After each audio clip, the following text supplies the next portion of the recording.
మన గుంతకల్ న్యూస్ లో లైక్ చేయండి, సబ్స్క్రైబ్ చేయండి అండ్ షేర్ చేయండి. థాంక్యూ. మన గుంతకల్లు న్యూస్ కి స్వాగతం.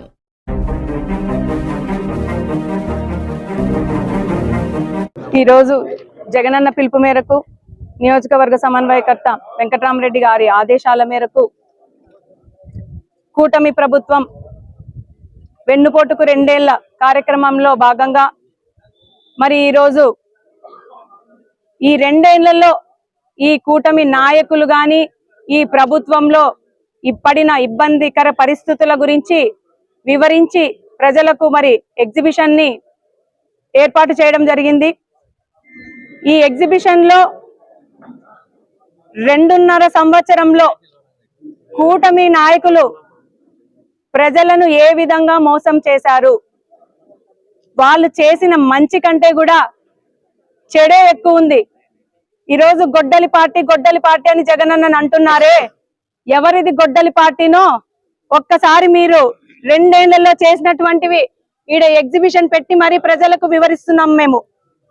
వాటిలో ప్రతి ఒక్కటి నడి రోడ్డు పైన హత్యలు, చిన్న పిల్లల పైన అత్యాచారాలు, రైతులకు ప్రతి దాంట్లో అన్యాయము, ఇలా చెప్పుకుంటూ పోతే ప్రతి ఒక్కరికి కూటమి నాయకులు చేసింది ఏమిటి అంటే అన్యాయం, మోసం. ముఖ్యంగా చెప్పుకోవాల్సిందేది వెన్నుపోటు. ఈ వెన్నుపోటు ఏ విధంగా అంటే ప్రజలు అసలు షాక్ కి గురయ్యారు. ఎంత నమ్మించి మోసం చేశారు చంద్రబాబు నాయుడు గారు. పెద్ద మీటింగుల్లో పెద్ద హామీలనిచ్చి సూపర్ 6 పథకాలను అమలు చేస్తాము, వచ్చిన వెంటనే తొలి సంతకం మీకు ఇది పెడతాం అది పెడతాం అని చెప్పేసి లాస్ట్ కి ప్రజలకి వెన్నుపోటు పొడిచినటువంటి ముఖ్యమంత్రి ఈ ప్రపంచంలోనే ఎక్కడా కూడా ఉండడు. ఒక్కటే ఒకరు, అది కూడా చంద్రబాబు నాయుడు గారు. మొన్న మహానాడు జరిగింది, ప్రతి వార్డులలో మహానాడు చేసినారు. మహానాడులో వాళ్ళు చెప్పింది ఏమయ్యా అంటే ప్రజలకు మేము మంచి చేసినామని వాళ్ళు ఎక్కడా చెప్పలేదు, కేవలం జగనన్న జపమే చేశారనమాట. అంత పెద్ద మీటింగుల్లో మేము ధైర్యంగా పలానా పథకం ఇచ్చినామని చెప్పకుండా జగనన్ననే జపం చేశారు అంటే ఒకసారి వారికి ఎంత భయం ఉందో ఒకసారి ఆలోచన చేయండి. దయచేసి ముఖ్యంగా ప్రజలు గమనించండి. రేపు 12వ తారీఖు శుక్రవారం రోజు వైవిఆర్ గారి క్యాంపు కార్యాలయం నుండి భారీగా ర్యాలీ మొదలవుతుంది.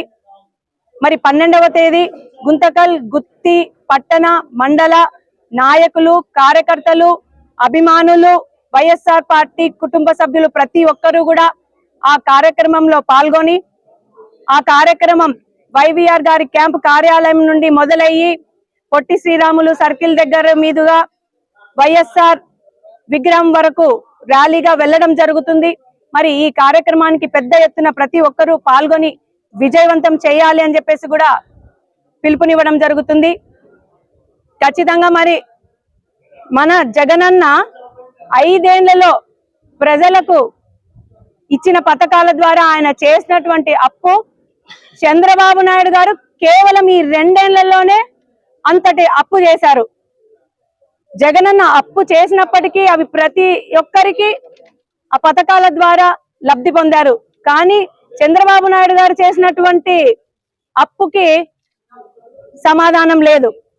మరి వీటన్నిటి మీద గట్టిగా గలం విప్పేందుకు 12వ తారీఖున ప్రతి ఒక్కరూ వచ్చి విజయవంతం చేస్తారని ఆశిస్తూ ఈ అవకాశం ఇచ్చినందుకు ధన్యవాదాలు తెలియజేసుకుంటూ, ముఖ్యంగా మీడియా ప్రతినిధులందరికీ కూడా ధన్యవాదాలు తెలియజేసుకుంటూ సెలవు తీసుకుంటున్నాను.